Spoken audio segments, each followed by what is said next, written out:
This is a 34-year-old Anthony Joshua. This is a terrifying human being. Terrifying. So not just 6'6", but 6'6", and knows how to use every fucking inch of it. Nobody saw this coming.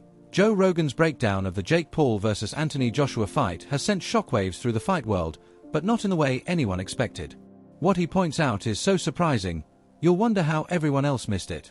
Do you want that smoke? Yeah, I just think it's all about the promotion or whatever. That fight's not competitive at all. Well, it's a dangerous fight. Yeah. Because Joshua's going to try to make an example out of it. Boxing has had its fair share of wild moments, celebrity fights, crossover matchups, unexpected showdowns, but nothing has stretched disbelief and risk like Jake Paul calling out Anthony Joshua. When Rogan analyzed this fight, the discussion around it shifted completely. What looked like another hype-driven social media event suddenly felt like the riskiest move of Jake Paul's career. What do you think about Jake Paul, Anthony Joshua? Boy. Well, realistically. Rogan's first reaction wasn't laughter or a rant. He paused, struck by quiet disbelief, the kind that comes when your brain tries to process something utterly insane. Then he said it, this isn't just a big fight. It's one of the most insane ideas in boxing history. And when Rogan calls something crazy, you know the challenge is monumental.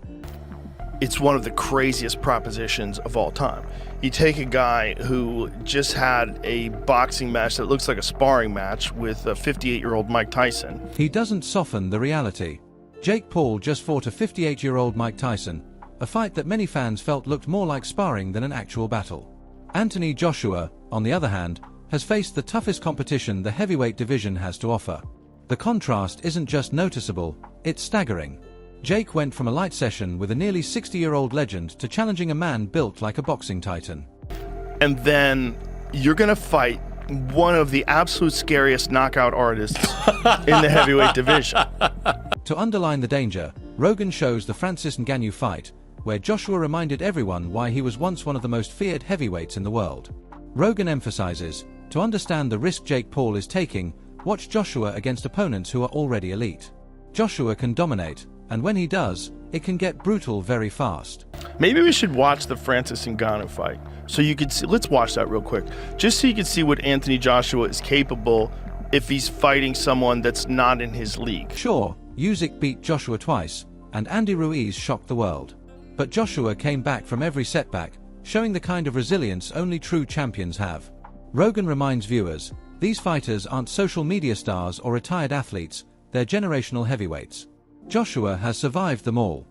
Usyk beat him, and he beat him twice, and Andy Ruiz caught him in the first fight and dropped him and stopped him. It was spectacular. Andy Ruiz is super fucking talented. Usyk is perhaps the greatest heavyweight boxer of all time. Then Rogan plays the clip, Joshua knocking out Ngannou just 2 minutes into the first round. One perfectly timed punch and a fighter with one of the toughest chins in combat sports goes down like a mountain collapsing. Maybe one of the greatest of all time in any weight class, Usyk. You know, and Usyk beat him, and he beat him twice. But Francis Ngannou is coming off of this fight with, like, go a little bit before that so we can see this happen. Watch this. Highlights, we can't watch the whole fight. So he drops him with a right hand early. And this is like 2 minutes into the first round. And Francis gets up, he survives. Joshua follows up with a combination so precise and mechanical that Rogan can't help but admire it. He calls Joshua a dangerous Olympic gold medalist with enormous knockout power, experience Jake Paul has never faced. Rogan isn't exaggerating, these are the hard facts of heavyweight boxing.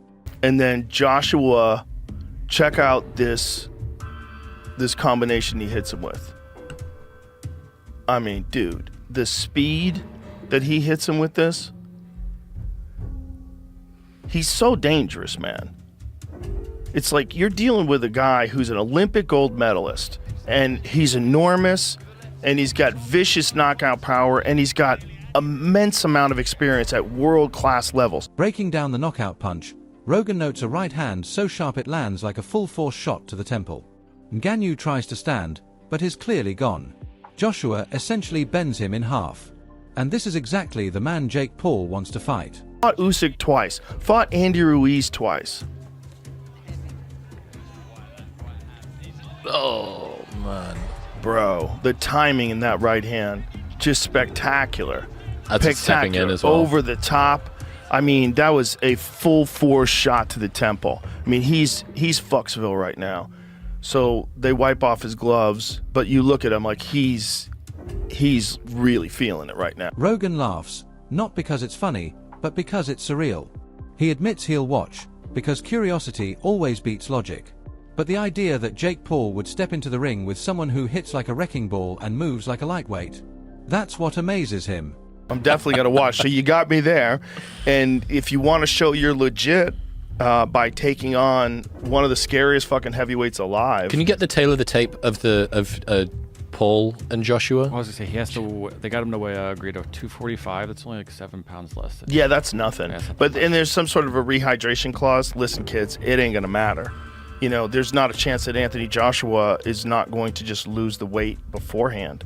He's not going to come in drained. What he's going to do is just do extra cardio, and that's just going to make him more dangerous. He's going to be terrifying. He points out the core problem. Jake Paul has never faced anyone close to this level. He's constantly moving, and then punches are coming, and he loops punches around your guard, and he's constantly shifting his feet, and you think he's going to be there, and he's over here, and it's like this overload of thinking. It's not a casual, relaxed fight where you can kind of move around and get your groove, and he's going to stay on the outside, and you're going to... No, it's just constant. He survived that guy twice. He survived, in my opinion, the most skillful heavyweight of all time, twice. When discussing the Tyson fight, Rogan says it felt more like controlled sparring. Both men probably held back, whether out of respect or caution. He doesn't suggest it was fixed, but it wasn't the fight fans expected. And that's why Joshua won't hold back. He can't afford to. His heavyweight legacy is on the line. Daniel Dubois is a tank, and he took out Joshua, but that guy's fucking terrifying. You're staring in front of that guy, but Usyk didn't stand in front of him. Usyk moved all over the place. Joshua's, and he's going to have a lot to prove. He's going to be very angry. Do you think they'll let everybody take the brakes off? Because there's all rumors about Tyson versus Jake, that both of them were sort of pulling punches and not fully letting it go. I think that's a different deal, you know. Do you think there was something probably just below the table? I do not know. I do not know if it was said. I do not know if it was understood. I do not know. In your professional opinion, based on what you saw, do you think that the people were holding back? Rogan is blunt. If Joshua takes it easy and loses, it ruins his chances at every big money fight ahead. Major bouts, like Joshua versus Fury, could bring in hundreds of millions, but not if Jake Paul, with fewer than 10 professional fights, beats him. That's why Rogan believes Joshua will go all out. The stakes are too high. Some have also mentioned Jake Paul's cryptic $267 million tweet, which may have fueled rumors.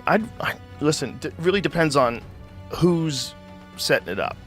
Netflix doesn't have to tell you how much they're paying, but the thing about Anthony Joshua, if he loses this, so let's say he's only getting the $92 million, which I bet he's getting more. Let's say he's getting $92 million. If he loses this fight, he misses out on that Saudi money, because they could set up a Tyson Fury, Anthony Joshua fight, and each one of them gets $200 million.